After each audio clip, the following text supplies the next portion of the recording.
Sunita aunty तेज तेज सांसें ले रही थी और पापा उनके पास बैठे हाथ मल रहे थे। हम दोनों अभी भी समझ नहीं पा रहे थे कि आंटी को ऐसा क्या हुआ है कि वो बात करते करते बेहोश हो गई। पापा फिर जल्दी से उठे और किचन में भाग गए।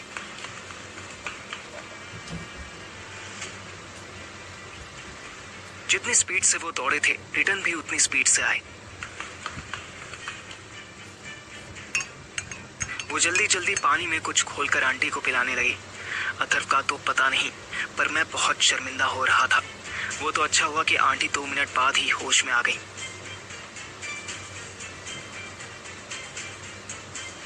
शुगर लेवल अचानक ड्रॉप हो गया था इसलिए।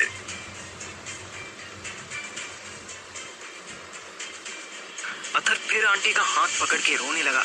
पिछले 1 मिनट से लाइफ इतनी स्मूथ चल रही थी और आज सुबह से एक के बाद एक बेइज्जती होनी शुरू हो गई थी।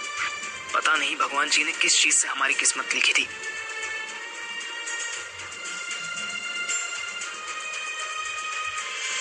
अथर्व को आराम करने के लिए कहकर मैं शाम को ट्यूशन टाइम में आने का वादा करके अपने घर वापस चला गया।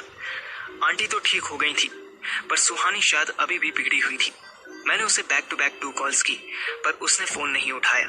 आज सैटरडे था, इसलिए मैं 100% श्योर था कि वो घर ही होगी। उसका शानदार सलोना बाप भी आज घर पर ही रहता था। क्या पता इस वजह से फोन ना उठा रही हो।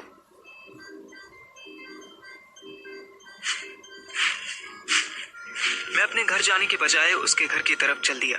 एक बार तो मन हुआ कि सीधे बेल बजा के पूछ लूं कि सुहानी कहाँ है, पर फिर लगा कि अपने चक्कर में उसके वार्ड क्यों लगवाऊं। घर के सामने जो पेड़ था उसे देखकर मैंने स्माइल जरूर की।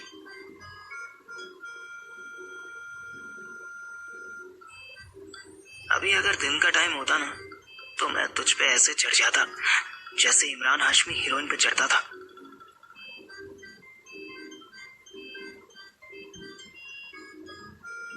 पेड़ ने रिटर्न में कोई फालतू जवाब नहीं दिया। मैंने सोचा कि लाओ एक छोटा सा पत्थर इसकी खिड़की पर मार देता हूँ, कम से कम नीचे तो झांकेगी। पर उससे पहले ही मुझे वेकअप कॉल मिल गया।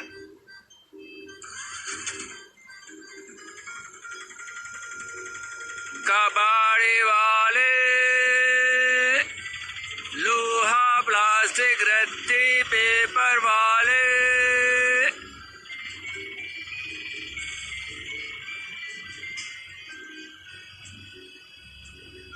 ये वही पार्किंग वाला था जो फिर से कबाड़ी वाला बनकर आया था।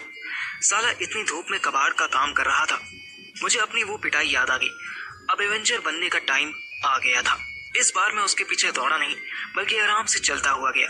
उसकी पीठ मेरी तरफ थी। वो हाइट में जूनियर एनटीआर से कम नहीं था, पर कबाड़ बेचने की वजह से पहले से भी ज्यादा काला लग रहा था। जब वो मेरे हाथ की रेंज में आ गया, तब मैंने उसको टोका।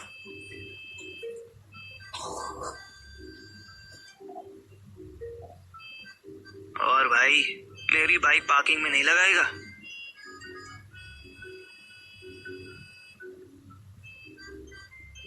उसने मेरी तरफ ऐसे देखा जैसे मैं गली का कोई कुत्ता था। फिर चल बे निकल वाला फेस बना के सामने देखने लगा। साले हरामी ने मुझे साफ साफ इग्नोर कर दिया था। पहले आंटी ने मुझे इग्नोर किया, फिर सुहानी ने मुझे इग्नोर किया। अब साला कबाड़ी वाला भी मुझे इग्नोर कर रहा था। मेरी फ्रस्ट्रेशन आउट ऑफ माइंड हो गई।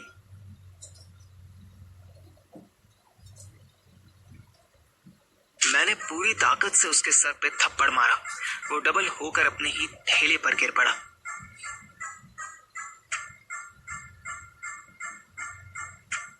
ए भोसड़ी के, कौन है तू?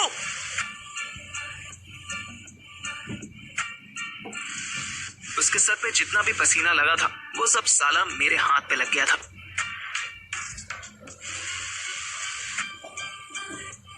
जी, साला सर्दियों में नहीं मिल सकता था।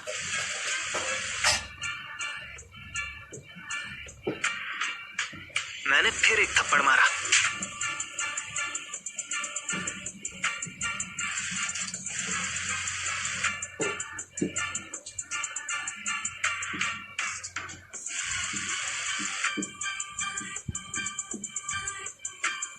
वो बेचारा एक हाथ अपने गाल पर रखकर मेरा फेस पहचानने की कोशिश करने लगा।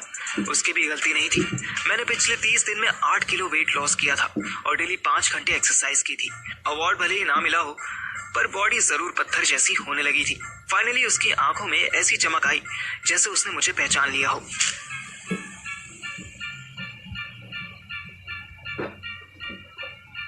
साले ने पहचानते ही मेरे पेट पर लात मार दी थी।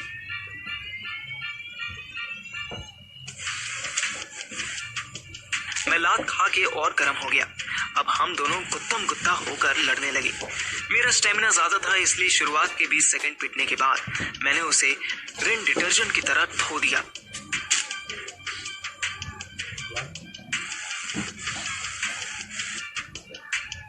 भोसड़ी के मेरे 60,000 निकाल तेरी बहन का।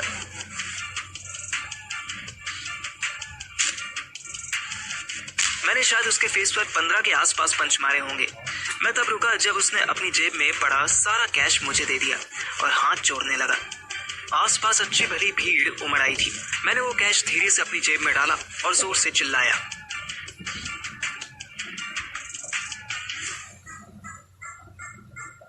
ये साला फ्रॉड हमारे 60,000 रुपए लेकर भाग गया था।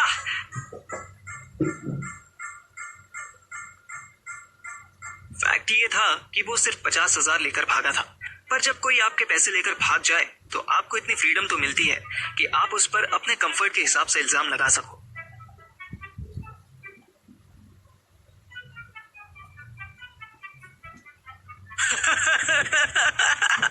तू तू साले गुंडों की तरह सड़क पर लड़ रहा है। I can't believe it. वाह, ब्रावो।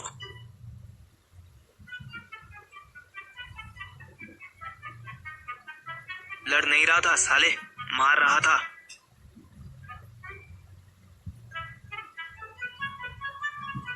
शाम को 8 बजे मैं, अथर्व, सुहानी और तृप्ति अथर्व की छोटी सी बर्थडे पार्टी मना रहे थे। इस सेलिब्रेशन के लिए हमने छत का वही रूम चूज किया था जो पहले अथर्व का लव नेस्ट होता था और फिलहाल मेरा कोचिंग सेंटर था। अब मेरे पास 18 स्टूडेंट्स हो चुके थे, पर सबकी टाइमिंग अलग अलग थी।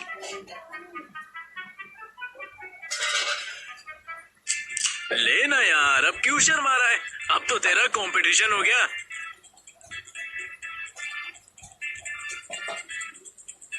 यहाँ पर सुहानी मेरे बुलाने से नहीं बल्कि अथर्व के बुलाने से आई थी। इस बात से मेरी और ज्यादा भूखी हुई थी।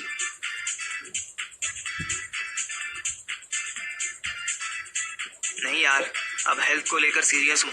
तू पीना। अपने मामा से तूने और कुछ सीखा हो या ना सीखा हो, पर बियर पीनी तो जरूर सीख ली।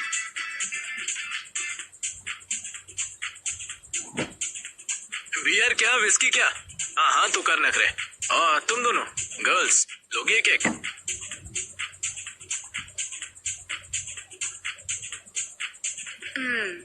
ओके, लेकिन बस एक।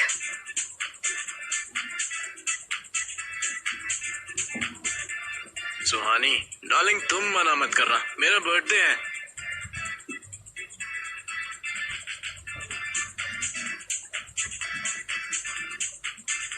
ऑफ कोर्स यार, व्हाई नॉट? लाओ ना।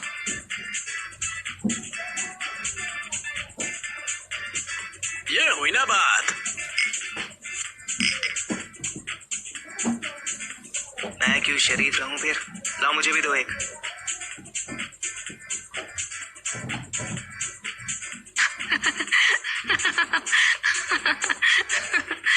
यू नो व्हाट मोटू, जब से तू पतला हुआ है ना, तब से तू बहुत फ्रस्ट्रेट रहने लगा है।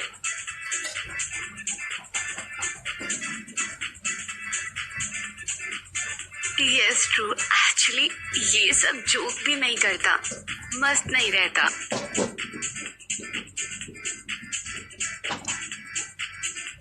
कुत्ते की टांग, ये दोनों लड़कियां जिन्हें एक दूसरे को सौतन समझना चाहिए था, वो एक दूसरे से एग्री कर रही थी।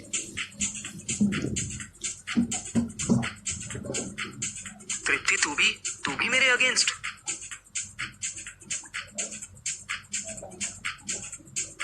अगेंस्ट नहीं बाबा, फेवर में हूँ मैं। तुम्हें थोड़ा हंसी मजाक भी करना चाहिए।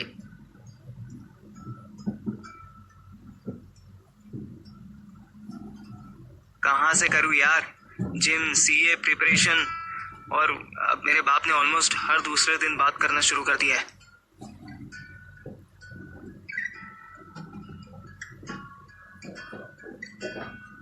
ये कब हुआ?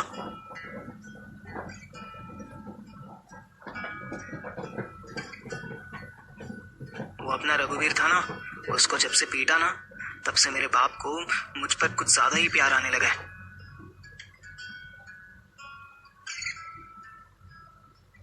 ये तीनों शायद घर से ही फंड होकर आए थे, बात बात पर हंस रहे थे। मैंने भी जहर का घोट समझकर बियर पीनी शुरू कर दी।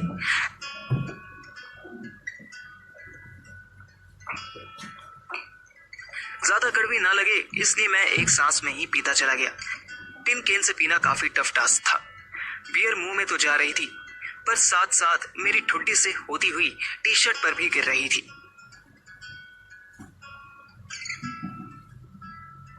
पूरी बियर एक सांस में पीने के बाद मैंने केन क्रश कर दी और जोर से चिल्लाया,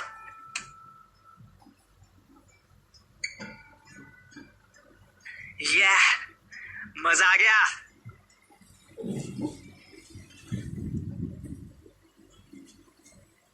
मेरी जानवर जैसी हरकत पर तीनों पहले मेरा मुंह देखने लगे, फिर हंस दिए। इस बार मैं भी इनके साथ हंस दिया।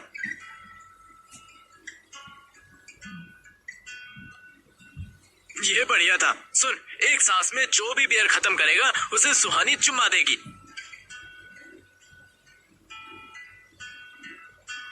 ऑफ कोर्स, मैंने अभी ही खत्म की है।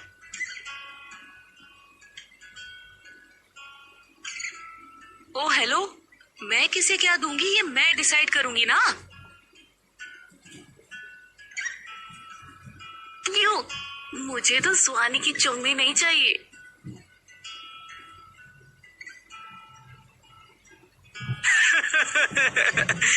तुझे तो पार्थिव की चुम्मी चाहिए होगी।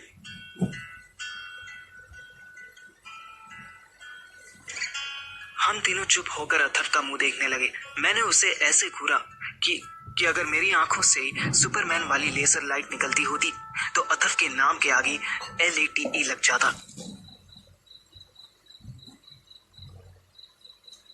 अरे मजाक कर रहा हूँ यार, आई एम जोकिंग। अच्छा सुन सुहानी, जिसने एक सांस में बियर पी उसे मिलेगी एक और बियर, और जो नहीं पी पाया वो अभी ठेके जाएगा और विस्की लेकर आएगा।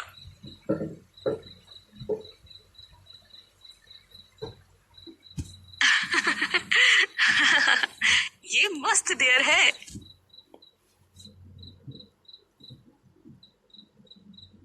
ओह नो यार, मैं इतनी रात में ठेके नहीं जाऊंगी। किसी ने मेरी वीडियो बना के रील्स पर डाल दी तो।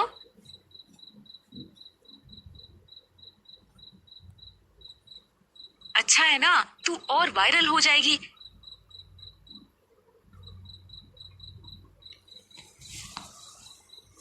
क्या फायदा ऐसे वायरल होने का? मेरा अकाउंट तो किसी को पता नहीं चलेगा।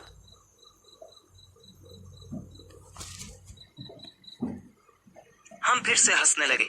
रात 12 बजे तक यही बकचोदी चलती रही और पेटी में जितनी भी बियर थी सब खत्म हो गई।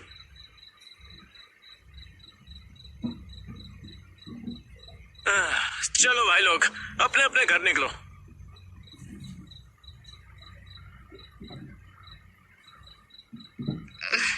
मैं इतने नशे में घर कैसे जाऊंगी?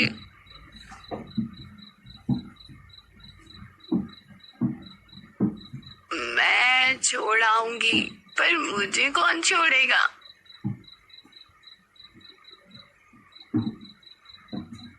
सुहानी, तेरे पापा गुस्सा करेंगे, तू नीचे मेरे रूम में सो जा। और पार्थिव, तू ठीक है?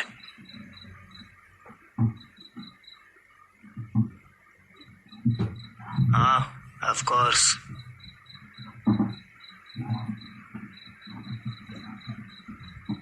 तू तृप्ति को छोड़कर वापस आ जा।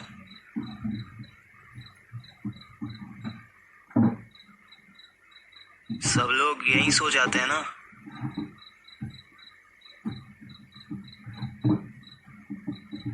अतक मुझे लाल लाल आंखों से घूरने लगा, फिर मेरे पास आया और कान में बोला,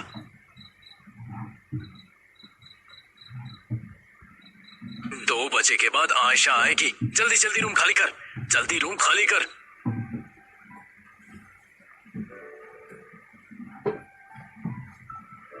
मैं तृप्ति को अपने घर की तरफ ले जा रहा था। आफ्टर ऑल हम दोनों का घर साथ साथ ही था। वो बहकी बहकी चल रही थी, मैंने उसका हाथ पकड़ लिया। हम घर पहुंच गए।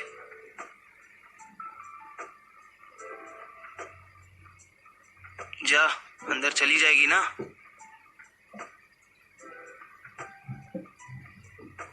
नहीं यार, ऐसे गई तो शायद मम्मी गुस्सा करे। मुझे छत पे ले चल, मैं वहां से चली जाऊंगी।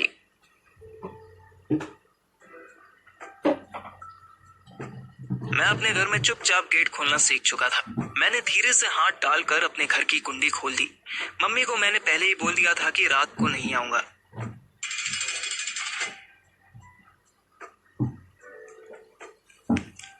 मैं उसे जैसे तैसे छत तक ले आया।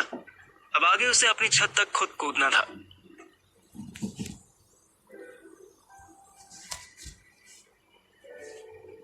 बाय पार्थिव, फिर मिलेंगे दोस्त।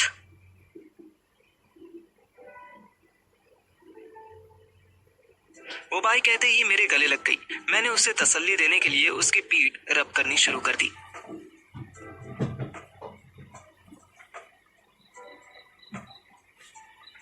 तुम्हें पता है, मेरा बॉयफ्रेंड था 8th क्लास से लेकर 12th तक। हम साथ थे।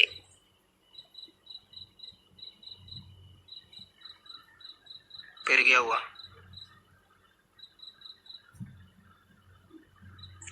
फिर वो मर गया, उसका एक्सीडेंट हो गया।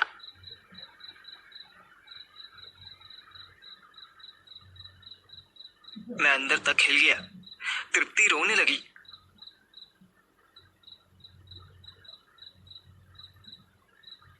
उसके जाने के बाद से मैं किसी को गले भी नहीं लगा सकती। तुम्हें देखती हो तो उसकी याद आती है यार। क्यों? वो मेरे जैसा दिखता था?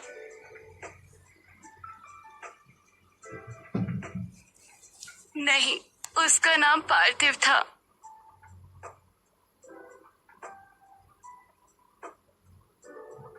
मैं फिर अंदर तक हिल गया। मेरा नशा खराब हो रहा था। तृप्ति मुझसे अलग हुई। उसने मेरी तरफ देखा और बिना और कुछ सोचे मेरे होंठों पर अपने होंठ रख दिए।